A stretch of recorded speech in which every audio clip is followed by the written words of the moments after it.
Hi guys! Good day and welcome back to our YouTube channel, Marjan's Garden. So, for today's video guys, ay meron akong papakita sa inyo. And kakatapos lang dito umulan. So, kaya naman lumabas ako. Hapon na ngayon. Ayan. So, dito banda. Ayan. Ito yung sira na aluminum namin na batya guys. Ayan. So, naisipan ko siyang gawin na lang na planter. Kasi, kaysa naman guys, itambak lang doon. So, basura na siya. Ginawa ko, binutasan ko siya ng pako sa ilalim. Tapos, naisipan kong pagsama-samahin yung ating variegated flapjack dyan guys sa batya na yan. So, malaki to guys na batya na to. Ano to siya guys? Yung nasira niya ay yung dito banda. So, medyo matalim siya. So, ginawa ko medyo, inano ko siya ng ano dito sa gilid para mawala yung ano niya guys, yung talim. Ayan, parang pinakurve ko ng konti. So, ang ginamit natin guys na pating mix sa kanya ay fresh na rice hull and then garden soil lang naman guys. Ayan. So, ayan na sila. Yung mga flapjack natin, yung ganito, pinag-iwa-hiwalay ko para mapagkasya ko sila. Ayan, ito yung kinat natin dito guys. Ayan siya. Tapos ito yung clamp na one root. Ayan siya guys. May water pa dyan, no? Kakatapos lang kasi umulan. So, dyan ko siya guys, pinwesto. Kasi yung pot niya, naisip ko na pwede pa nating magamit sa ibang succulents natin. Kapag magpo-propagate tayo or maitatanim tayo. So, pwede pa natin siyang magamit sa ibang plants. And, naisip ko rin na magandang pagsamasamahin itong ating mga variegated flapjack.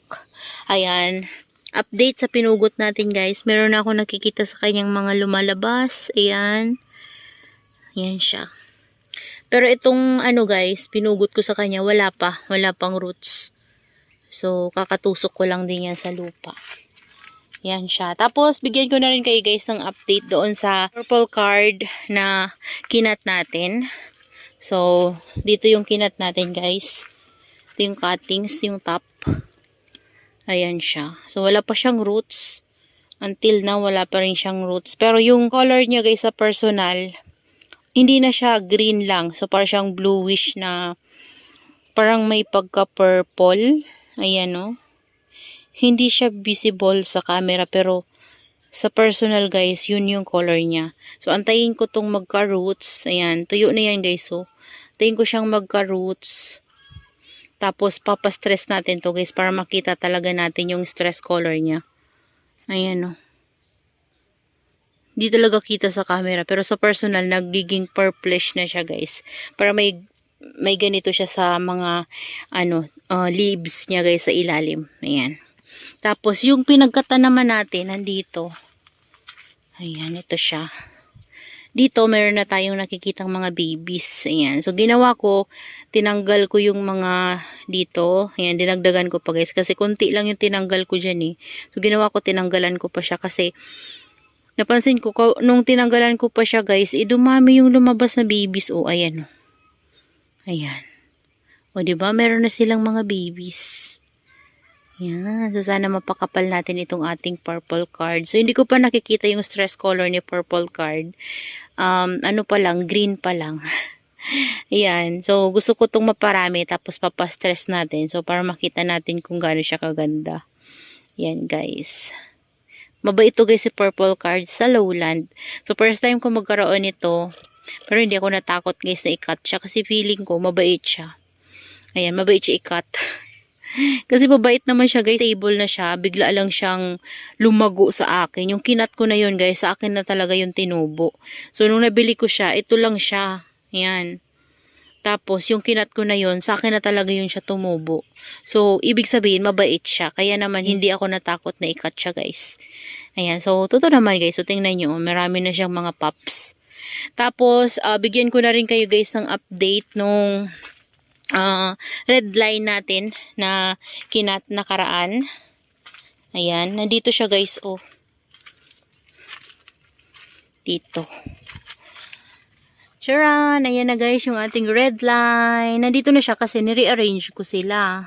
So, meron na siyang ito, 1, 2, 3, 4. So, meron na siyang 4 pups guys. Ayan. So, yung 2 pups dyan, dati na yan siyang pups. So, lumabas na pups sa atin ay ito, tapos ito. Ayan. So, dalawa.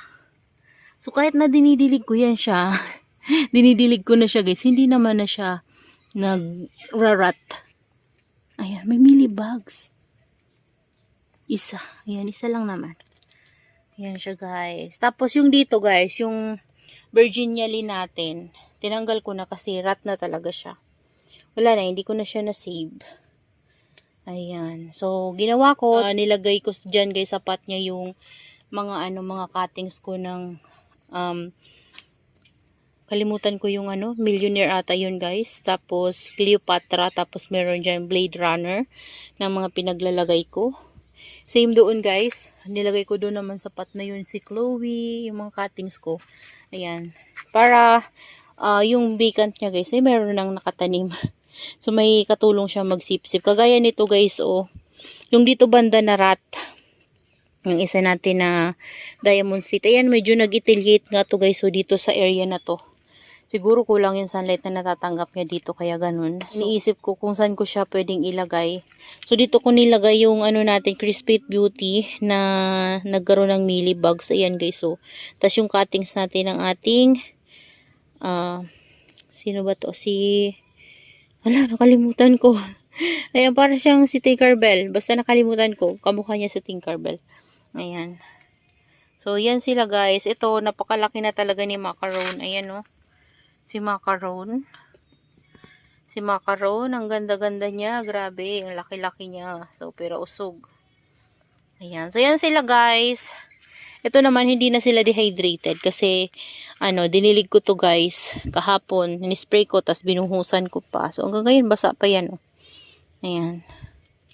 So, yan sila, and, meron na sa aming kuryente ngayon, kaya nag-grow light ko na naman to guys, 2 nights na ata silang naka-grow light.